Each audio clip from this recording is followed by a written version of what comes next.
Buddy, it's Nancy Reyes with For Your Canine. Joanne Soike with For Better For Worse.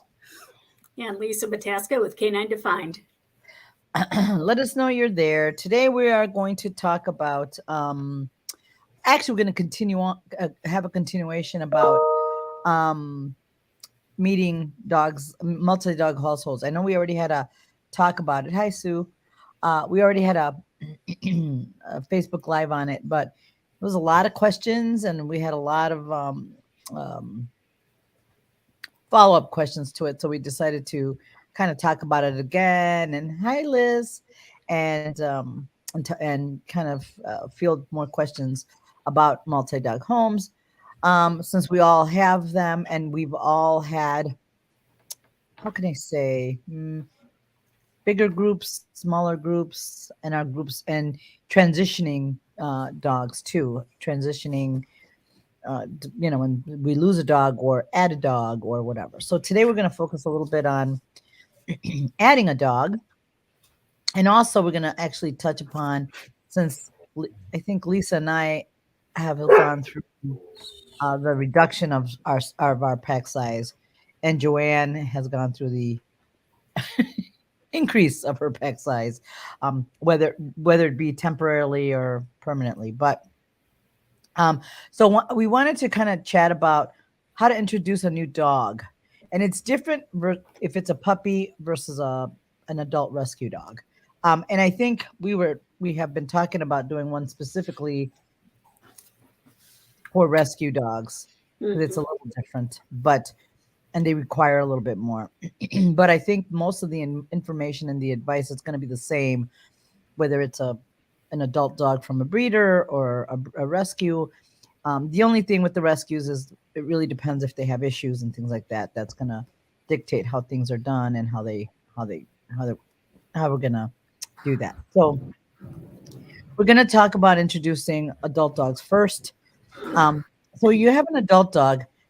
Sometimes it happens that they get along really well, but I always tend to err on the side of caution in the event that they don't get along, because that happens, right? That's why we have divorce, and that's why we have people that don't talk. So just letting them come in and work it out or whatever, especially when they haven't had a chance to acclimate, is really not a really good idea. So always letting them kind of have gates, put them on the other side of the gate, and letting them kind of get used to each other for a couple of days. Or longer. Yeah. or longer. Well, depending on the situation, right? And it really too. Some of it depends on the breed. Wouldn't you guys agree? Sometimes. Yes. Which it's sad to say, and there's always exceptions to the rule, but I think what you hear, at least Nancy and I talk about, and I know Lisa, you have some too, right? It's the working breeds, and I think too the terriers, right, can just be tough groups for dog stuff. Not all of them, but especially same sex, right? Yes, Amy, we know. We're in the wrong spot. So anyway, adding a new dog, giving the dog time to decompress and kind of get in your house is always a good idea.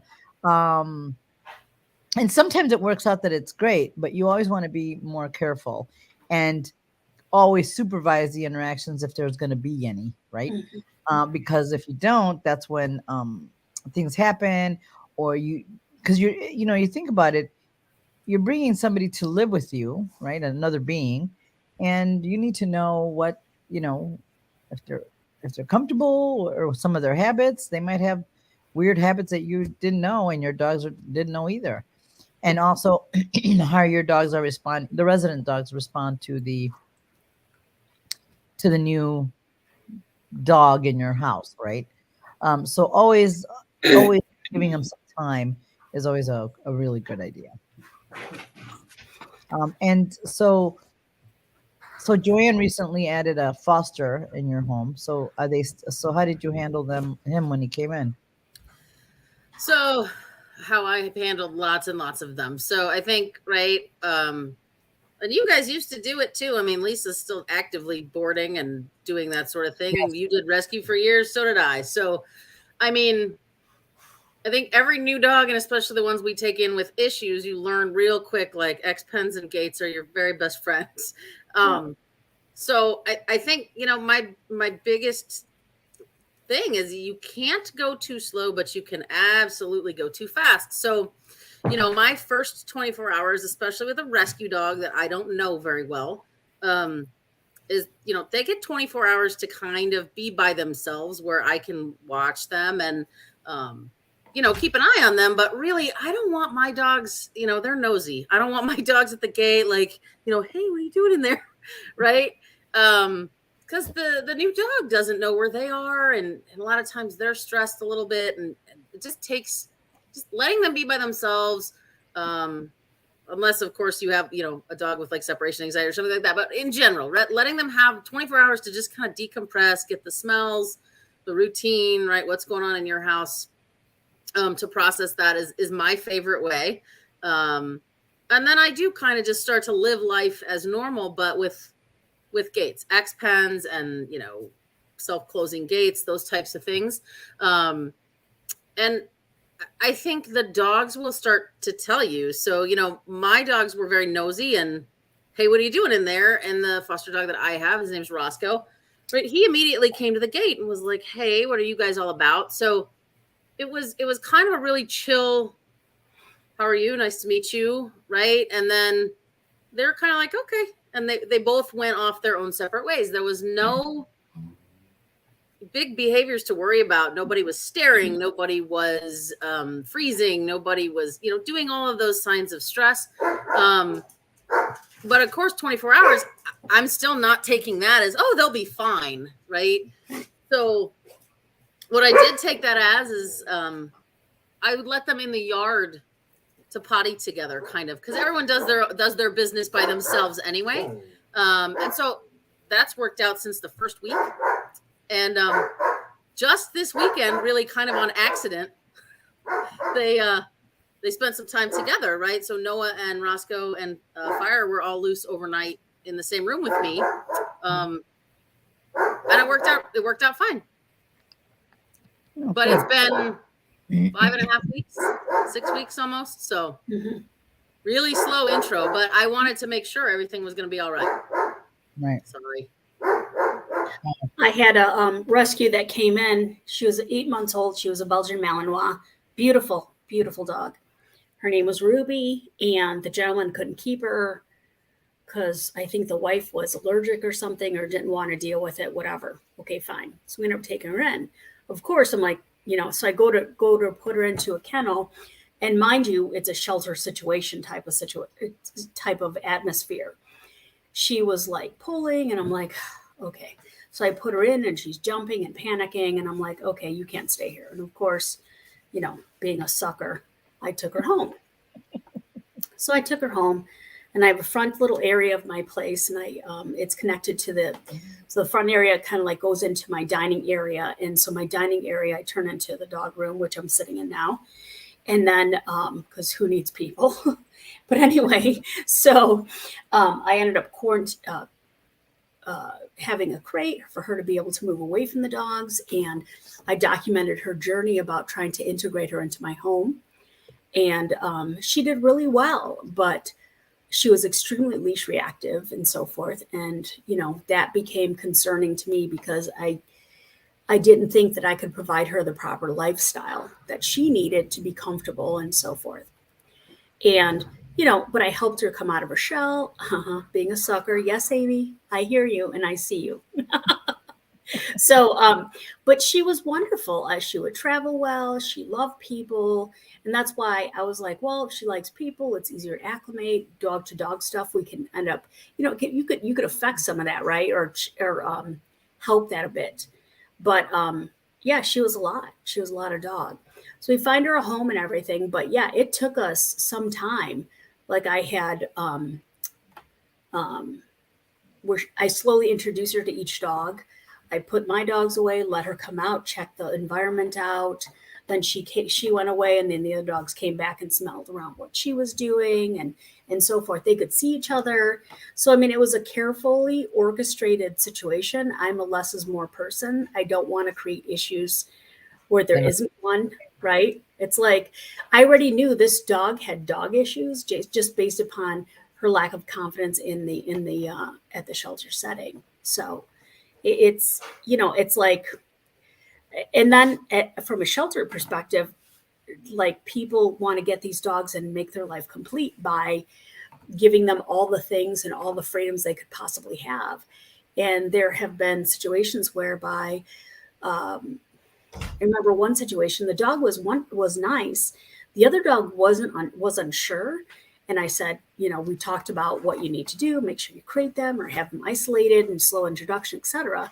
They ended up letting the dog sleep in the bed with them. And then there was a dog fight in the middle of the night where, and I get it. And I understand the emotional aspect of it, but it's really like, let's be fair. Like, anytime I jump into bed with somebody, it's like, if it's not a one night stand, it's it's marriage, right? I mean, let's be serious. I'm not going to force that situation. So, and I think a lot of times we think they should just get along, which is so relative to who the dog is.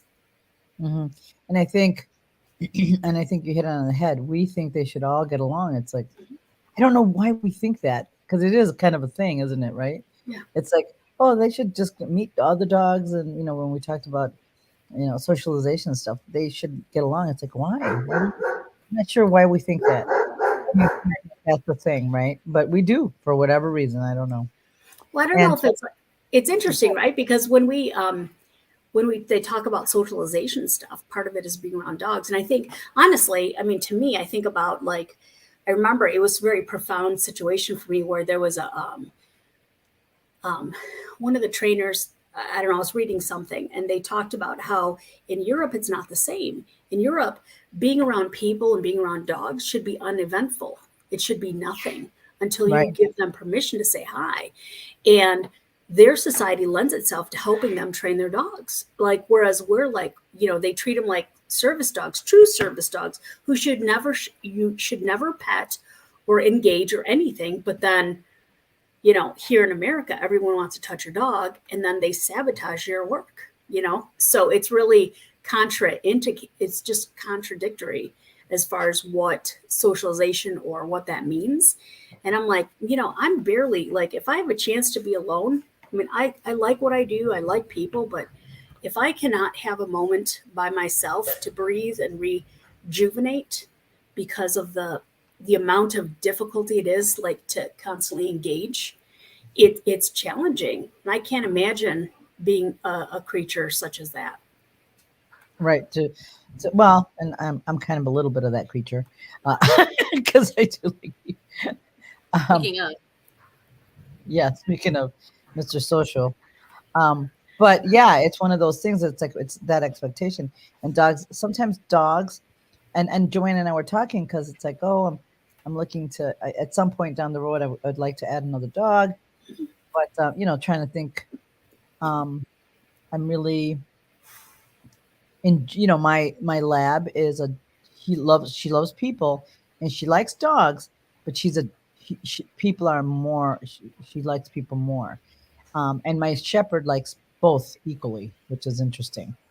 um so it's like, okay, so trying to think of the sex and all that, and those of you, and I know some of you that are listening in are thinking about getting another dog at some point. um and basically it depends on the personality, right? And so I am very careful about what kind of dog comes into my house. I understand the dogs I have, and then I try to see if it's going to be a match, right? If it's going to be a good situation, it's going to work out, right? Because sometimes and then that's what's hard, right? Sometimes you want the things to work out, but I think Kim posted, if your dogs don't get along and you want to help them, it's really hard. You have Yeah. to live, a more gated situation. I mean, it's doable. I mean, it can be done, but it's difficult, and you have to really like know that it's, that's what it is and that's what it's going to be, and do stuff nice and easy. Hey, Gretchen. yeah, and I think to Kim's point too, it's hard. I mean, I do live that way, right? It's hard because you do have to split your attention, right? You can't just have the one off by themselves. And so, it's really hard. But I think that also comes to just something else I wanted to bring up, which I know we've talked about before, which is that how to be fair, right? Mm-hmm. And so I think fair is not the human version. Fair sometimes is the dog version. And like, to me, you guys hear me talk about Bam all the time. Back when the boys were growing up together, they were fine and they both slept in bed with me. And all of a sudden, I don't know what changed. Bam decided he was just going to start a fight in bed, right? And it wasn't serious. It was more like pushy bully. I'm going to push you around. And the third one, I was like, you're done. Like, so he sleeps in a crate at the end of the bed now. I mean, he's in the bedroom with us. And so the bedtime is all together now, but you are the one who was being a jerk for no reason. So you have lost your privileges. It's not, I don't trade, I just don't. That's your place, right? Because you can't hold it together. So sometimes, right, it's not about like, I want them all together. So do I. But people ask me sometimes, do you think there'll ever come a time? No. And it's so individual based, right? I mean, I've had like, when I first started and stuff, I had, who did I have? Roxy, Sasha, Lily, Max, Amber, Zoe, Zach. Those 7 dogs, they could be out all the time and not an issue. I could feed them and be like, here's your spot, here's your spot, here's your spot.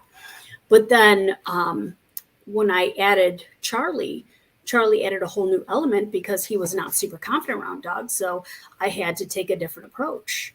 And as much as I wanted him to be a part of it, I'd set it up and there would be problems, right? So, you have to recognize who they are and what their comfort level is. And I don't think that we don't take that into consideration. And it's not fair. It truly isn't fair. It's like, just because my brother's more social than I am and wants to engage with people more often than I do, doesn't make him better or worse, just makes him different. We have different needs, right? So, and to me, that's all about welfare, right? So, you're right. And I think in like Lisa and Liz that do board and trains at home and things like that, you really have to make sure you're managing things well, because you don't want something to happen to the guest dog, and you also don't want something to happen to your own dog. So you have to be really thoughtful about how you approach it and what you do and all that stuff. And right, and I think, well, Serena, I know Kim. It's for Serena. Yeah, sometimes like I'm gonna. I had a little incident with my lab and my little dog, because my little dog's a little bit like Serena. She's like, I'm gonna kill you, and most of the time, the big dogs just walk away, and it's not a big thing. But the other day, we're in the middle. So this is why I'm shifting around. We're in the middle of remodeling our kitchen, so there's stuff everywhere. Areas have gotten narrower, so space is a big thing that can change the harmony in your house. So my little dog went after my lab, and my lab corrected her, but because of the size differential, it was my little dog. I mean, she got a little bit of a wound. It wasn't, luckily for her, it wasn't serious, but it was just enough that, and it wasn't the big dog that started. It was the little dog, right? Mm-hmm.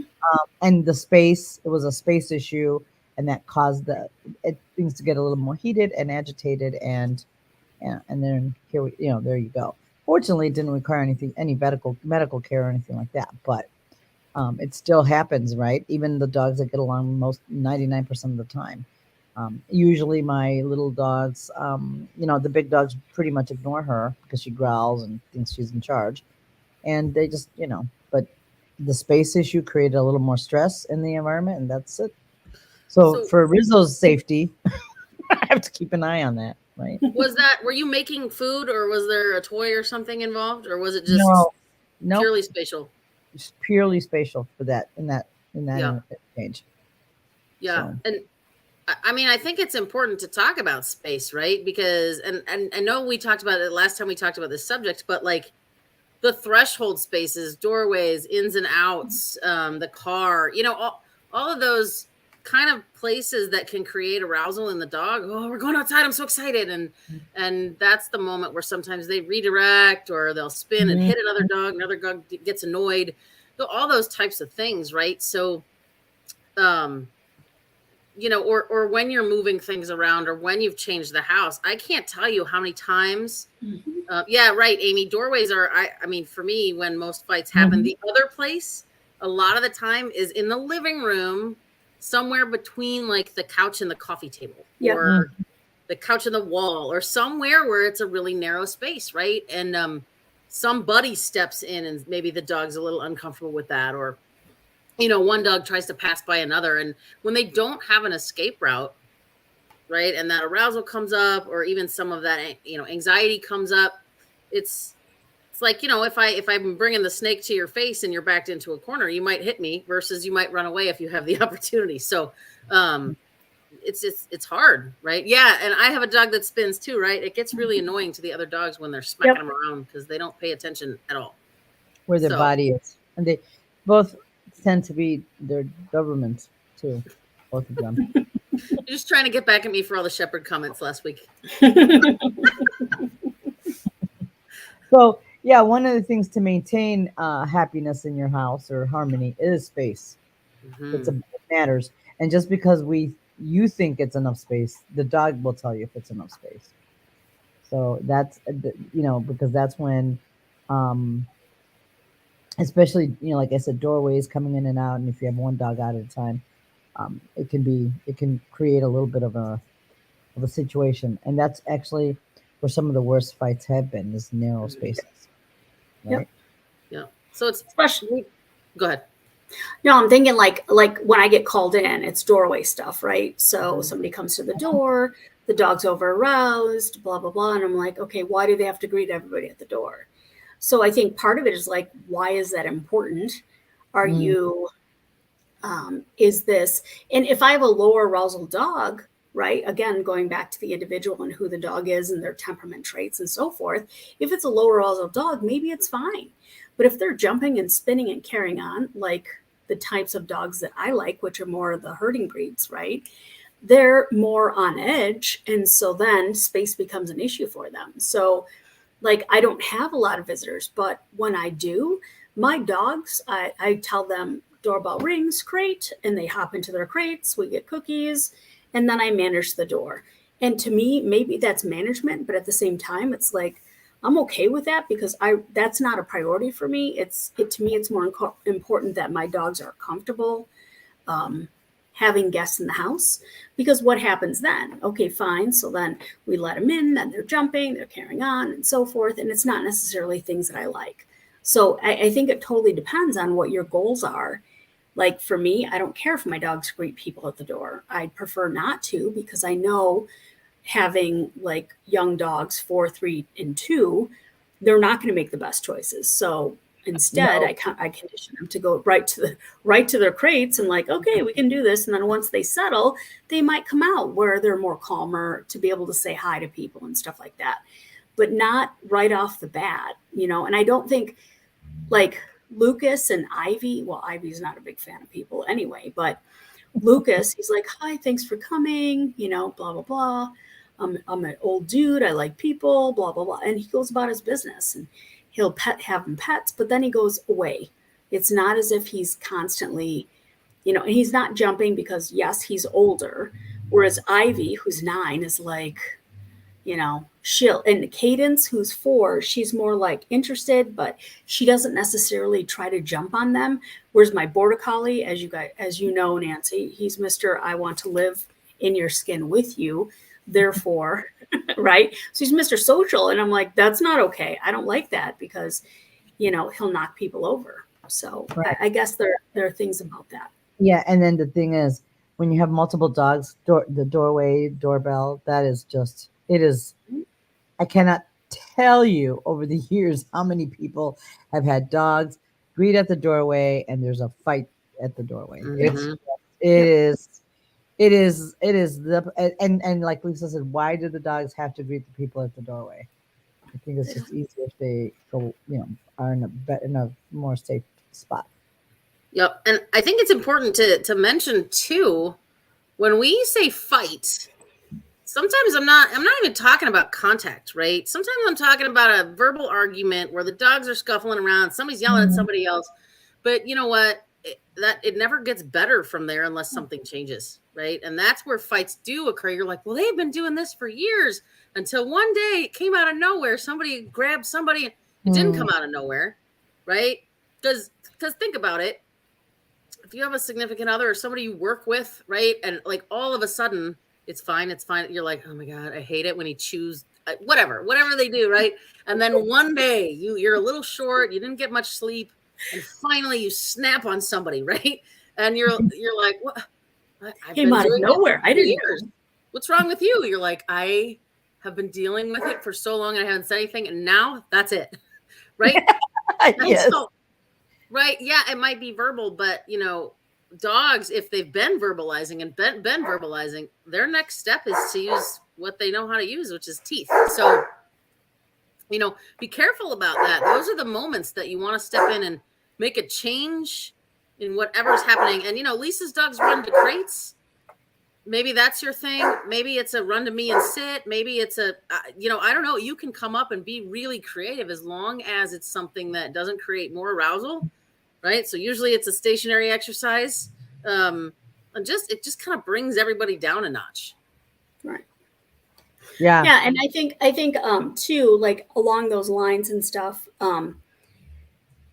yes, we're patterning behaviors, right? We're saying every time the doorbell rings, we get excited, we get stupid, and then blah, blah, blah, blah, and nothing happens. But then somebody's hurt or injured, and then somebody bumps into that dog, and then there's a discussion, right? And I've seen that happen frequently because the young dogs don't pay attention to what's happening with the older dogs. And the older dog's like, I'm hurting, don't bump into me. Yes, Get a Grip hack is awesome for greetings, right? But also I think too, like I guess it depends. Like for me, I would rather them be away from the door so that because I have more excitable guys, for me, that works. And it's not right or wrong. Like it depends what you want to do. Like if you have one dog, like, sure, I'd be like, go to your place, lay down, relax, don't do anything. But then as my dog gets better, then they can go ahead and approach, they can maybe say hi or whatever. So there's so many ways to handle this. And here's the deal, as we all know, how much do you want to train? What do you want to do? Do you want to manage? Do you want to train? Pick it. It's not right or wrong. It is what it is. You pick it, you do it, and follow through with it. So Gretchen wants to know what is the get a grip hack? So the Get a Grip hack is related to Family Dog Mediator, which is Kim Brophy. And the Get a Grip hack is basically, hold on, I'm pulling it up because I have a list of it. So there's different types of things to teach the dogs, and basically these are not necessarily, they're more patterning types of behaviors versus getting the dog to be overly stimulated and so forth. So basically it's emotional regulation. It's important. It's an important skill, obviously, to prevent any problems moving forward. So getting a grip is basically access to stuff that arouses the dog. So limiting that and teaching them to, like, some people will go to place, or in this case, what she's talking about is getting them not to be overly excited. I think I compare it to Suzanne Clothier's more threshold work and choosing eye contact over what's happening, right? So it's not a big deal. I mean, there's a lot of parallels in the stuff that the Family Dog Mediator certification holds to what Suzanne has done. I'm not saying one's better or worse. I think it's a description for what it's just another way, right? Like everything else in life and everything else that you teach. It's like one person hears one thing, another person hears another thing. They have to hear that thing the same time, multiple times before they understand the actual concept of what it means. And in this case, I think it's a matter of getting them to choose, chill out, be with me. It's not a big deal. Cookies happen. You're all good. And then working the threshold of stimulus gradient, duration, distraction, intensity of stimulus, how far away to be, etc., and learning how to relax about it. So, we talked a little bit about this before offline about it's very similar stuff, but I think it's placed in it's stated in a way that's more pet friendly, savvy, if that makes sense. Yeah. So, yeah, because it's basically and basically controlling, like I said, doorways are just they're tough, and with other dogs. So, like Lisa said, if you only have one dog, then it's a different issue. But if you have multiple dogs, it can become quite a contentious place. And one of the problems is this, if you have when you initially two dogs, you bring another dog in, whether it's a puppy or whether it's an adult dog. In this case, we're talking adult dog. If something happens between those two dogs, it could be a problem forever, right? They may never get past it. Some dogs do, some dogs don't, just like some people. And you definitely need to think about that, right? Ideally taking it too slow is probably better, because in that way you can have a harmonious house if they get used to each other and all that. I had a client that it took 5 months for her dogs to be able to be together. There were two Akitas, one resident dog, and they did where they can sit and chew bully sticks together, where they could do all the stuff, and had created positive associations between the presence of the other dog and parallel walks and all those things. And eventually they loved each other. They lived a very harmonious life. So had she not done that, and there had been an altercation between those two dogs, that may never have happened for her. And they lived many, many years together without any issues whatsoever. So yes, and I told her, but she was committed to it taking a long time. And yes, was it a lot of work? Absolutely was. Yeah. But it's worth it, right? I was recently called in on a situation whereby there was a boyfriend and girlfriend that had moved in together, and she had two senior dogs that were litter mates, and then he had a dog that was a little bit younger and not entirely comfortable and around other dogs, because he was I guess, quote unquote, kicked out of daycare because he wasn't enjoying it. And I'm like, okay, well, I'm not a very social person. It's like, if I have to go around a bunch of people, I'm like, that's a bit much for me. So I limit my time. But in this case, they try to do a meet and greet, and the one older, it was a female and male litter mate, and then a male 5-year-old. And then the one male had snarked and bit the nose of the 5-year-old. And so I was like, well, they recently moved in together. So it's been a segregated household, and it's been maybe a week, a little bit over. But we're working on, can you be calm in the presence of other dogs? And so that is something else, because one has not had a great situation with other dogs. The other two have not been around many dogs, period. So I don't know how that's going to go, but I explained to them very carefully, like, this may or may not work. Just because you guys want to be there together doesn't mean the dogs do. We have divorce in people, whereas nobody tolerates divorce in dogs. It's like, if the dogs had a choice, would they be okay with it? Probably not. They take them out for walks. They're better, but in the house, it's much more tricky. So, explaining that we can do stuff, but you have to have a backup plan, right? So if it doesn't work out, what do you do then? What are your options, right? So we'll see how that unfolds, but they seem relatively committed. So, time will tell. Yeah. So, I mean, to me, putting dogs together right away, it doesn't give the dog very many options, right? Right. It just doesn't, especially a dog moving into the new space, or I don't know how Right. that worked. If one came into one's house or they both moved into a new space, but either way, there's some anxiety about just being in a new space or having somebody new in your new space, right? Right. Right. So, I hope everyone on here knows what an X pen is, right? If you don't, it's sort of like the panels of a wire crate. And there's usually 8 panels on it, and you can get them all the way from 2 feet to, I think they make them 5-6 feet tall. Mhm. And so you can kind of accordion it across the space, or you can make a pen out of it. I really like it. I tuck it behind furniture, kind of, so it's wedged, and then I can move it one way or the other.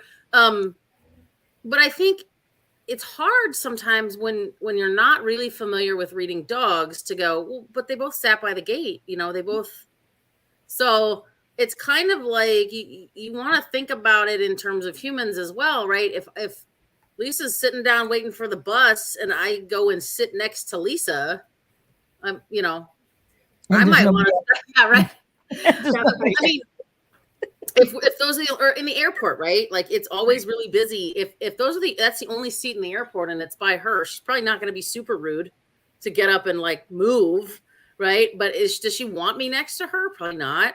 Does she want to talk to me? I'm doubting that very much, right? Because she's not like a stranger person. Where like Nancy, it'd be like, "Hi, where are you traveling to?" Right?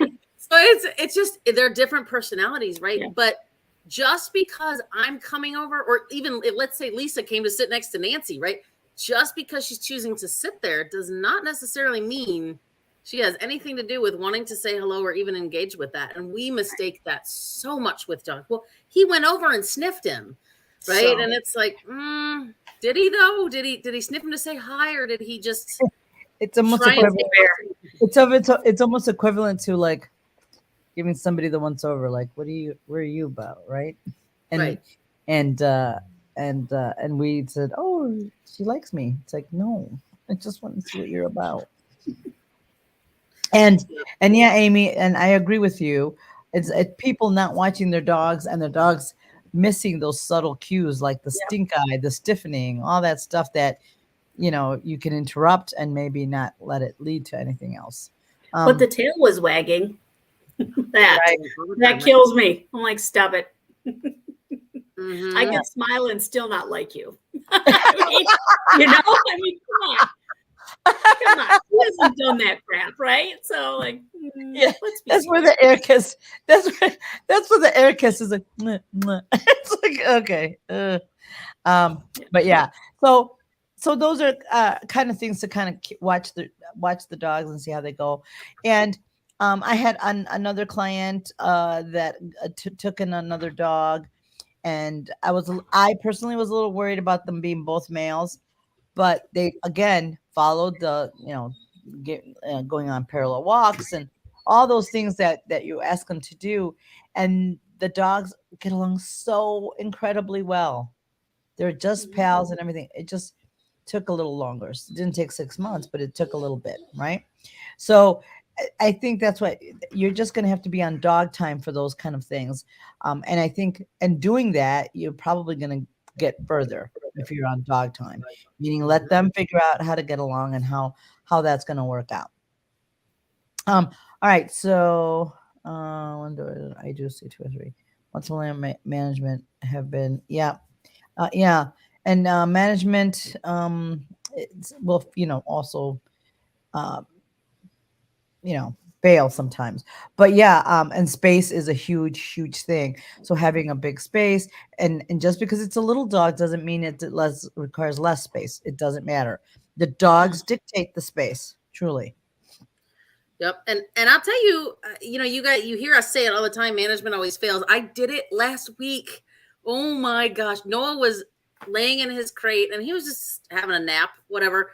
And for whatever reason, I was like, come on, Bam. And he like trotted past Noah's crate and I was like, nah. and you just see Noah like, oh God, like And I put him back in there, and as soon as I had shut the gate, Noah's like, like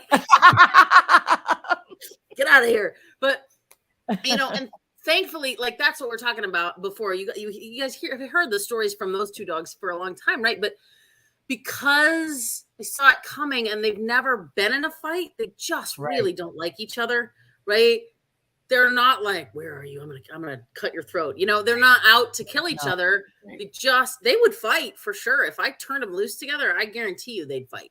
But they're not like, if they happen to encounter one another, it's not that immediate, like, switchblades, I'm gonna cut you. So thankfully, but I mean, and you hear how on top of things I am, how many gates I have, all of that, right? I was just tired. I was tired and I was in a hurry doing something, and it happens, right? So if you have had fights, those moments, right, are the ones where you're like, oh, that's a good. So Mary Laurie posted, I wonder if walking two dogs on a brace contributed to their sudden and permanent dislike of each other. So in a brace, like a coupler, or just walking them next to each other. Yeah. Oh my gosh, can you imagine? I would like, if I remember when I was like, Charlie and Simon must be okay together. Never. It was never okay between those two. Charlie's like, poke the bear, and Simon's like, quit messing with me. Yeah. I'm kind of I'm not a fan of those. So if you don't know what a coupler is, I'm just sharing, right? Yeah. It's one thing, and then it has two pieces that come off of it. This goes on one dog, this goes on another, and the leash will go here. So you can walk two dogs on one leash, just for those of you who don't know what it is. Right. And a lot of times the couplers aren't long enough. Right. So the dogs are forced to stay really close to each other. Right. And again, remember, space is a thing. When you're walking on a coupler, they don't have the option to get away from the other dog if they need to. They're stuck there. So when we talk about parallel walking, I mean, one person walks one dog, one person walks the other. And so just to make that clear, but yeah, unfortunately, remember, space is a big thing. So if they don't get along or whatever, or they don't like each other, or they're like vying for position, it can become, pretty and then the space issue is probably a pretty big. It's pretty challenging. I mean, there are some couplers that are longer, but that gets a little bit more complicated. But even still, I think the other component you have to think about is like, what if there's a physical pain issue with the other dog and the other dog keeps bumping into them? I mean, like, imagine, we have to consider so much when we work with dogs. Like, one, I always wonder, is it fair? Are you in pain? Is this going to are you not confident with another dog or what have you? I mean, those are all contributing factors. Like, when I add another dog, I'm looking for very specific traits to not contribute to some of the dogs that I have issues with or have specific issues, right? My goal is to try to, if I add another dog, it's about, okay, do I need to be concerned about arousal or the energy level in my household? My little cattle dog, she's not super confident around other dogs. So, like, do I want that again? No, because if I have that, to me, I don't want a bunch of little scared dogs in my house, So, like, right now I'm looking at potentially adding a little Papillon.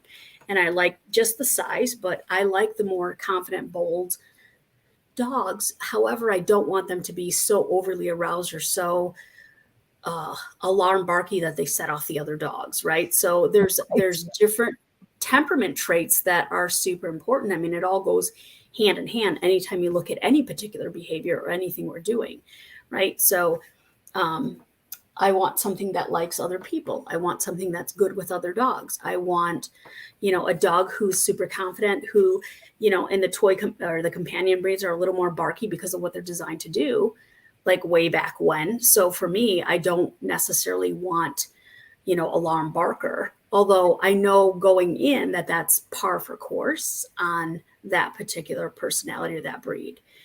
And yes, you're right. Barb Scanlon wrote, they can be very touchy. So that's why it's taken me a long time to be super careful Mhm. about what I want to add to my home.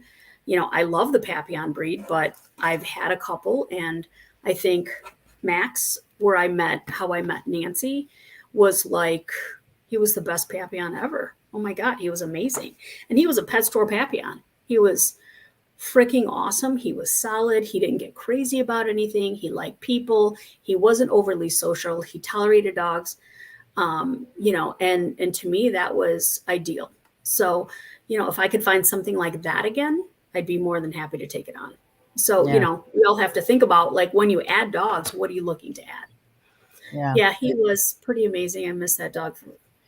But it's true. It's like, what are you adding? Like, you want to think about it, because that's why when you want to get your dog a friend, you want to make sure that they're going to be compatible, because you can't have two dogs that are want to be in charge. You can't have, you know what I mean? And you also don't want to have, if you already have a dog that's anxious, bringing in another anxious dog is not a helpful thing, right? You want to kind of help balance out that piece of it. So you want to be really thoughtful about what you bring into your pack, into your home. Um, and some dogs, just like some dogs some dogs are meant to be only dogs. That's what they want. And so you want to be real careful when you're getting a dog that's not what you're getting, if you're thinking that what you have, if you're thinking of having multiple dogs. Because if you have a dog that wants to be an only dog, then is it fair to want to you know, bring more dogs in? Um, Deb has and a. Oh, I'm sorry. Go ahead. Sorry, yeah, sorry. go ahead. No. I was just going to say, Deb has a really great question. I love it. Is there ever a honeymoon period? Right? And I always say, think about it. If you go stay at a friend's house, right? That you're like, maybe you're good friends, but it's your first time staying there, or your first time moving in with someone, whatever, right? Like, that first little bit, you're like, oh, I better make sure I don't leave that laying around, or Yes. I put this here and make sure I fold this neatly, make my bed every day, right? And then a month in, you're like, eh. Right? You're like, wait, I didn't sign up for this. It wasn't like this when you first came. I think dogs absolutely, it's that too. But I think with dogs, they're a little more carefree with what they do, but it's that anxiety piece of it, right? So Right. I'm not super sure about you or who you are or what you want. So yeah, I'm gonna be on my best behavior and try not to cause any waves. And sometimes the resident dog is not, right? And sometimes that dog's like, wow, wow, wow, get away, So yep, honeymoon for sure. What do you guys think? Yeah, no, Yeah, that definitely is a honeymoon period. And again, it depends on the dog, right? Depends on the I think dog. It's on. I think too, like when I had Lacey, like Lacey was like the one who would like set the rule and be like, don't do that, puppy, right? And the puppies are like, okay, let's skirt around Lacey, whatever. And like the crew I have right now, for example, Tenor likes everybody. He's like, hi, do you want to play? He's Mr. Forward Social, blah blah blah. Pan is like, hi, and she's a little more yields. She yields a lot more space, so she will back off and try to get the dog to play with her.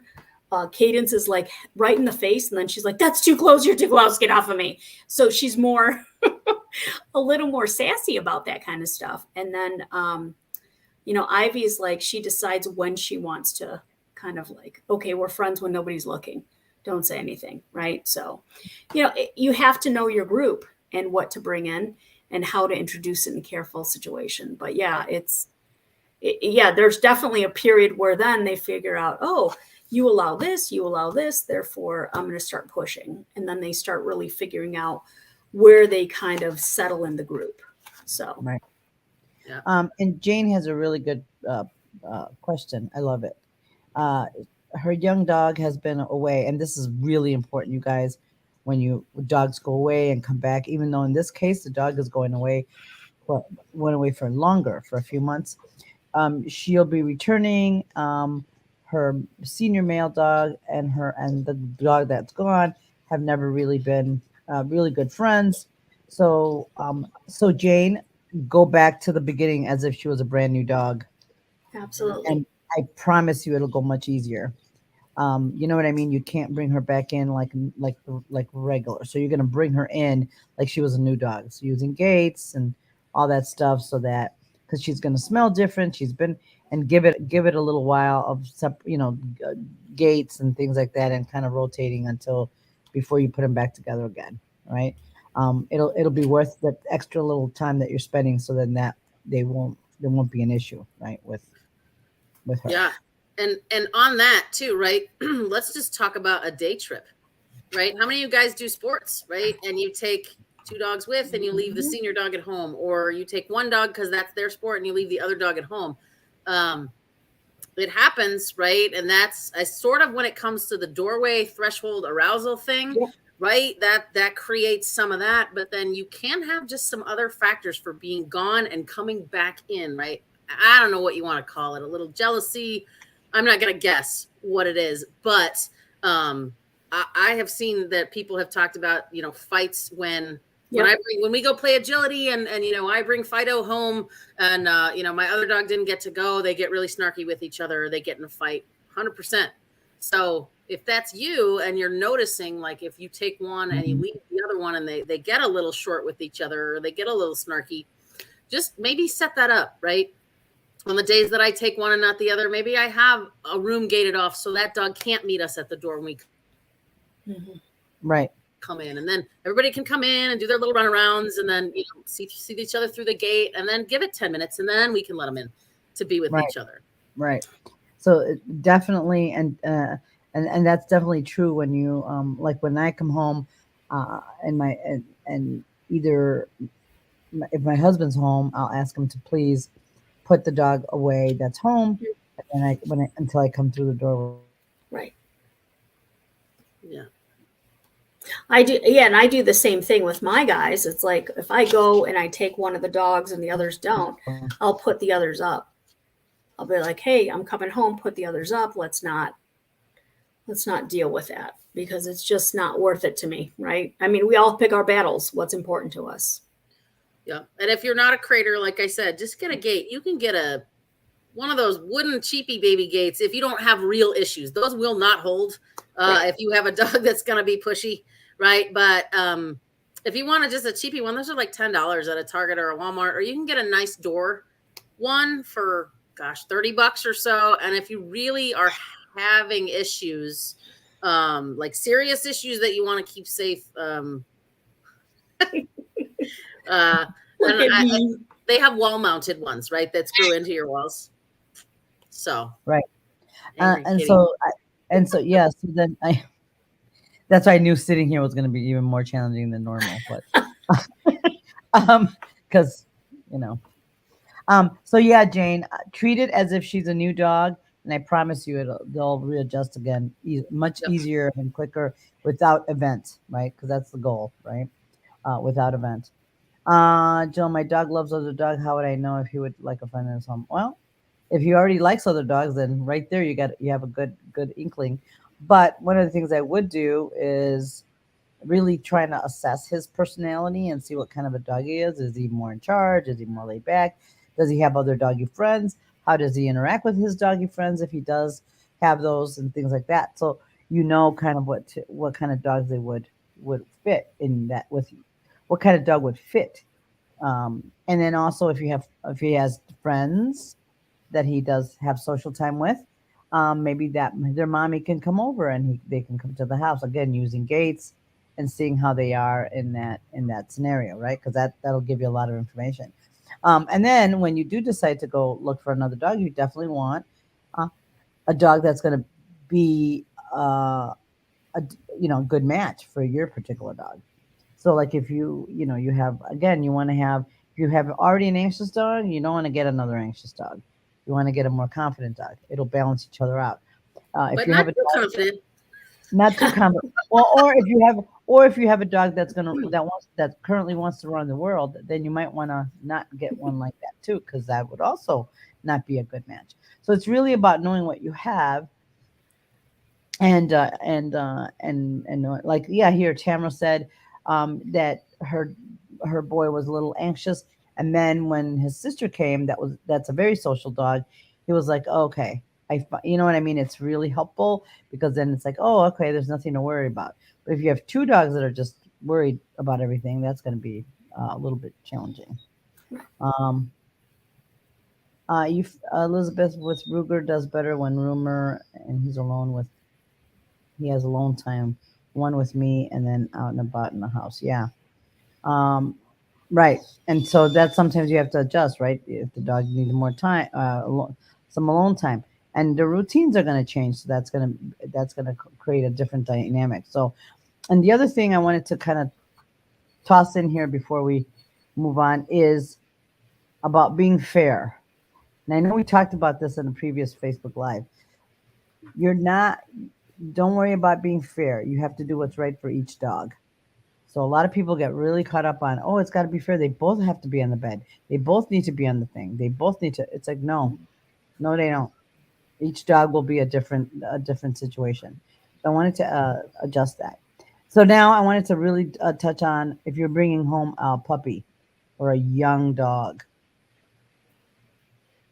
Really separating your dogs is really critical because if your resident dog has an issue with the puppy and they go after a puppy, life that you can totally screw up that puppy, right, in a major way if your dogs don't get Mm. along.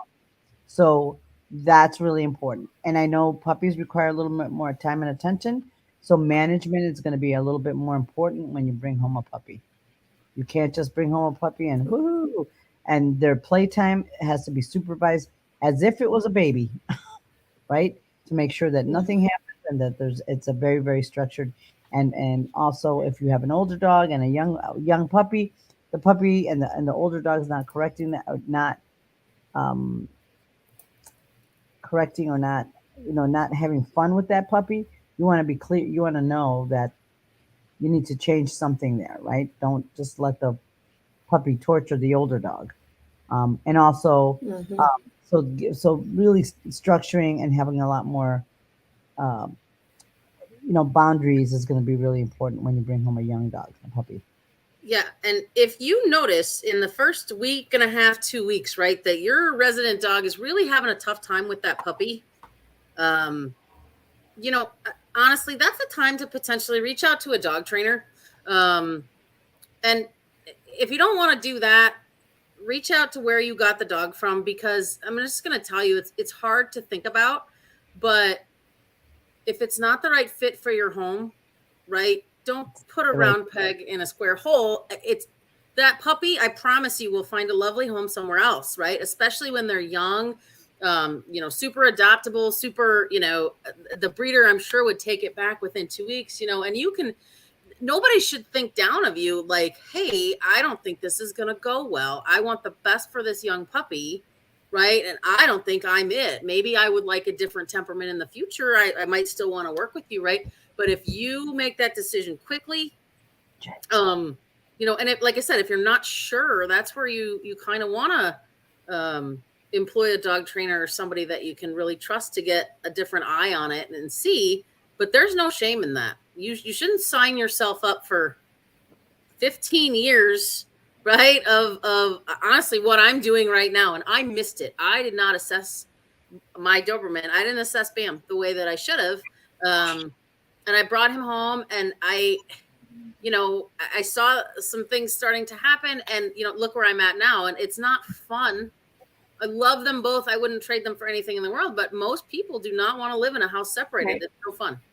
Right. It's not. right, right. So, Um, um, the one other thing I wanted to mention too, because Nancy said, separation and that sort of thing too. If for the dogs getting along and playing, also if you have a dog that has some sort of an issue, right? Super high arousal at the door, they're afraid of noises, anything like that is something that causes your dog some serious anxiety, you're gonna want to keep the puppy away from that, Yep. right, because that will transfer even with a confident puppy. Mhm. right. And yeah, Kathy, a lot of time, 10 days when we bought the puppy home. Yeah, and I bought two puppies home last time, a couple of months of each other. So it was quite a bit of. Even though Chacha was great with the puppies, I still made sure that, and they also had some alone time and all that stuff, which was important. And when an older dog is done playing and the younger dog is still playing, I'm doing calmly time Please outside. silence. Yeah. Yeah, and that's fine. Or give the puppy some other food puzzles or other activities to do so that your older dog has a break, you know. Mhm. And I also, I oftentimes see that too, right? Where people are like, well, if they would only correct him, I'm like, well, I didn't want to be a parent, therefore I chose not to be one. So why is it fair that your dog has to be a parent to a puppy, right? I think a lot of times we think that the other dog should socially help correct that dog, and it's not necessarily fair. If they're not really confident, they may not know how to, they may not know how to be fair about it. It might be an overcorrection, and then you have other issues with the puppy, right? right. Because this is what we learn around being with dogs. So Yeah, right. And so one of the things, no, one of the things, I told you she's gonna tip over in that chair. oh, Fido's like, what? Speaking of corrections, Speaking of corrections, he's kidding me. Oh my gosh. we forevermore have this on video now. Ladies and gentlemen, if you're gonna get a 100-pound dog,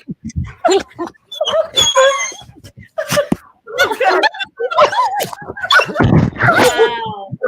oh my God, you're fine. Oh my goodness. that was fun. He has to go to the bathroom. That's the problem. Oh my.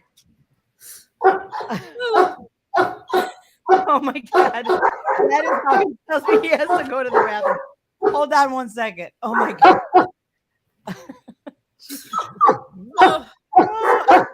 But I'm going to kill him.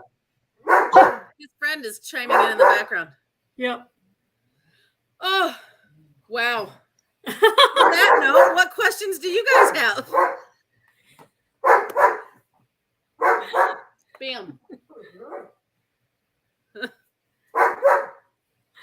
Oh, you're getting all the other dogs that are watching jumping up at people. That's right. Separate attack activated. Oh, you're still on mute, Nancy. Yeah. You're still on mute, Nancy. Oh my God. He has to go to the bathroom. So he was like, oh, Sorry.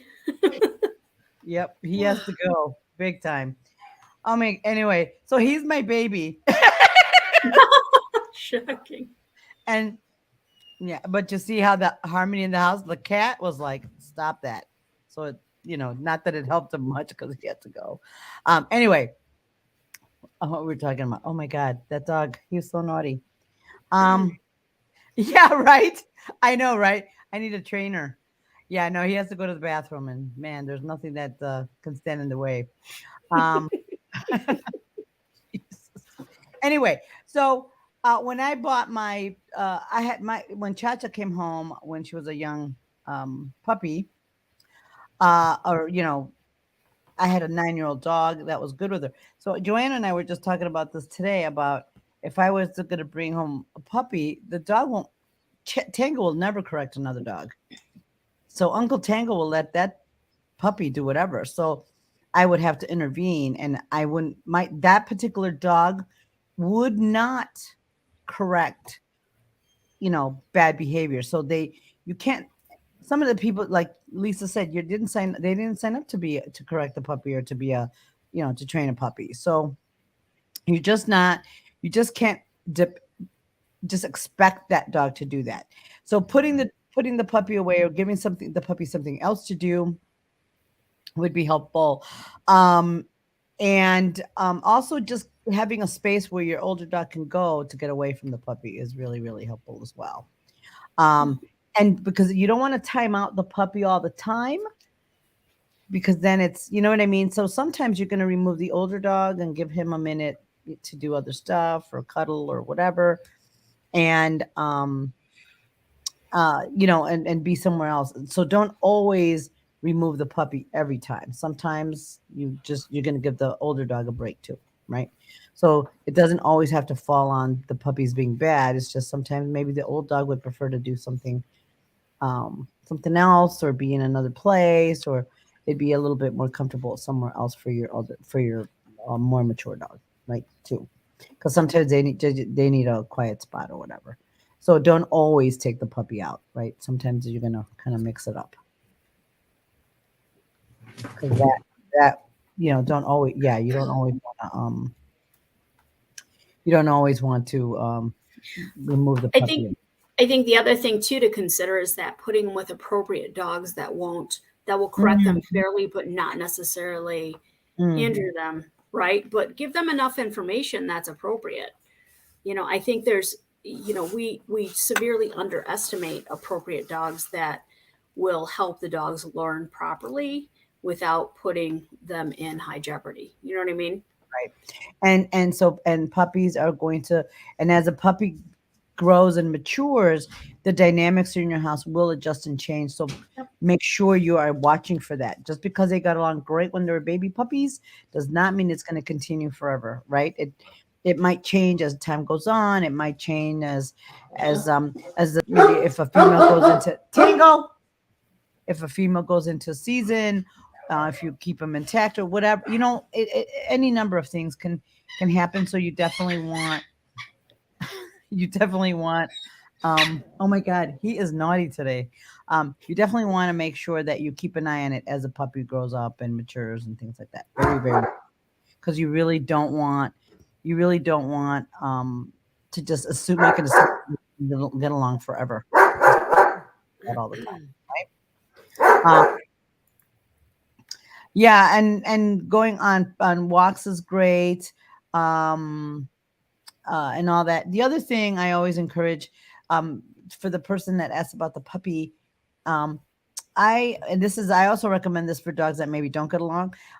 Have them where they can have a good time around each other, so you can tether the Mhm. puppy into one side of the room, and like in the living room. If when you're watching TV or when you're having family time, you can tether the puppy to one side, on a dog bed or whatever, and tether the other dog, so they can't get to each other, but they can have a nice time with a bully stick or a Kong or whatever. So they have a really nice, not physically always playing in a situation. They can just chew a bully stick, you know what I mean, in a nice, peaceful, way.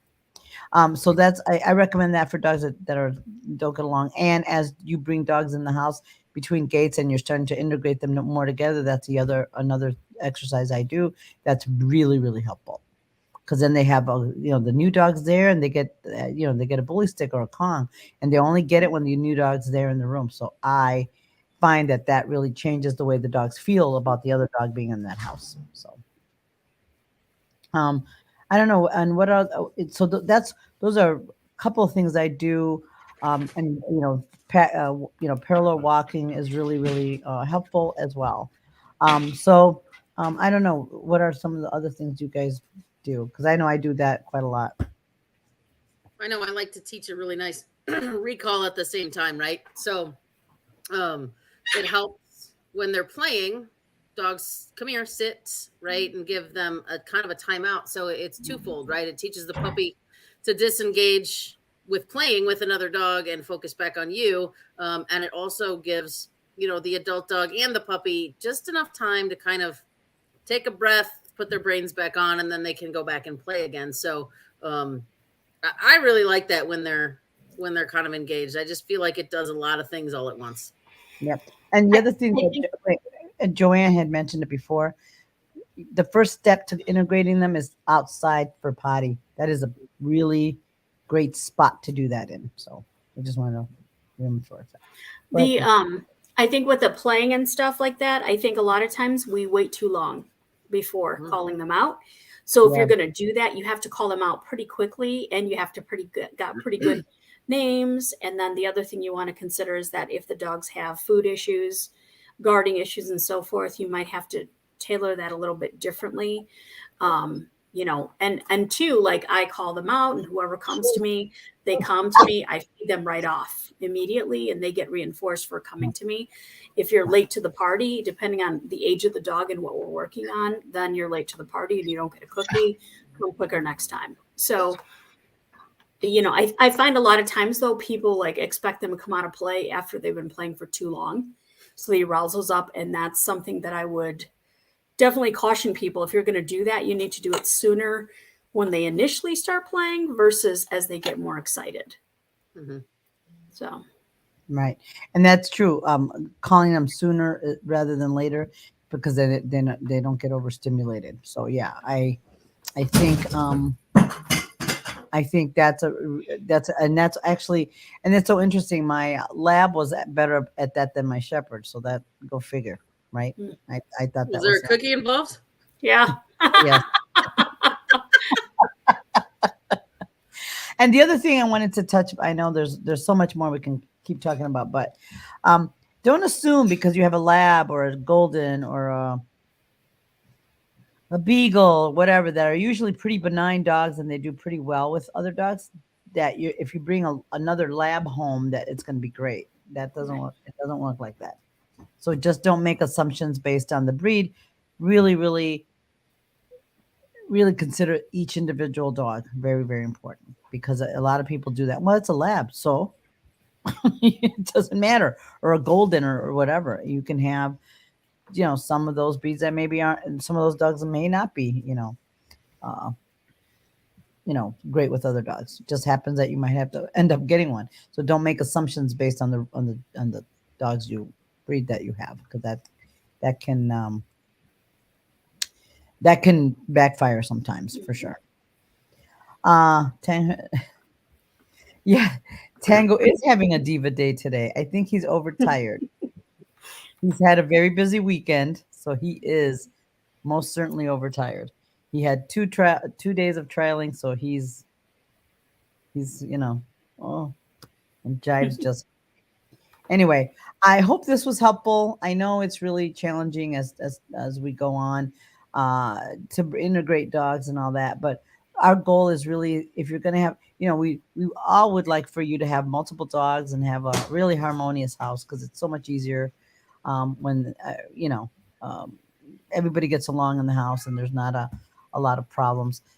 So trying to do it slower, go slow to get there fast, is the best thing I could tell you. And that's why we talk about this so much, because it is such an important, topic, to make sure that our dogs get along and our families are peaceful, because nobody wants to have a situation when, you know, you have fights and you always have to monitor. It's such a pain. So hoping to avoid that, because I know some of you are looking for cats excluded. Yeah, well, I'm very fortunate. I do have a very harmonious house with dogs and cats, and everybody gets along. And in my house, the cats are in charge for sure. Then the little dogs, and then the cat, then the other dogs. But yeah, cats in I'm very lucky. Everybody gets along in my house, so, and I like to keep it that way, including the cats for sure. Tango didn't actually have a split down his nose when he came to Nancy's house. He got it from one of the cats. Yes, Just kidding. Ted. He's a quick learner. Is he learned a lot quicker about the cats than the lab did. Lab took a little longer for sure, because the cat was like, had to tell her more than once. The shepherd figured it out pretty quick. Anyway, thank you all for tuning in tonight, and we'll see you all next week. Thanks, Bye-bye. everybody. Bye. Bye.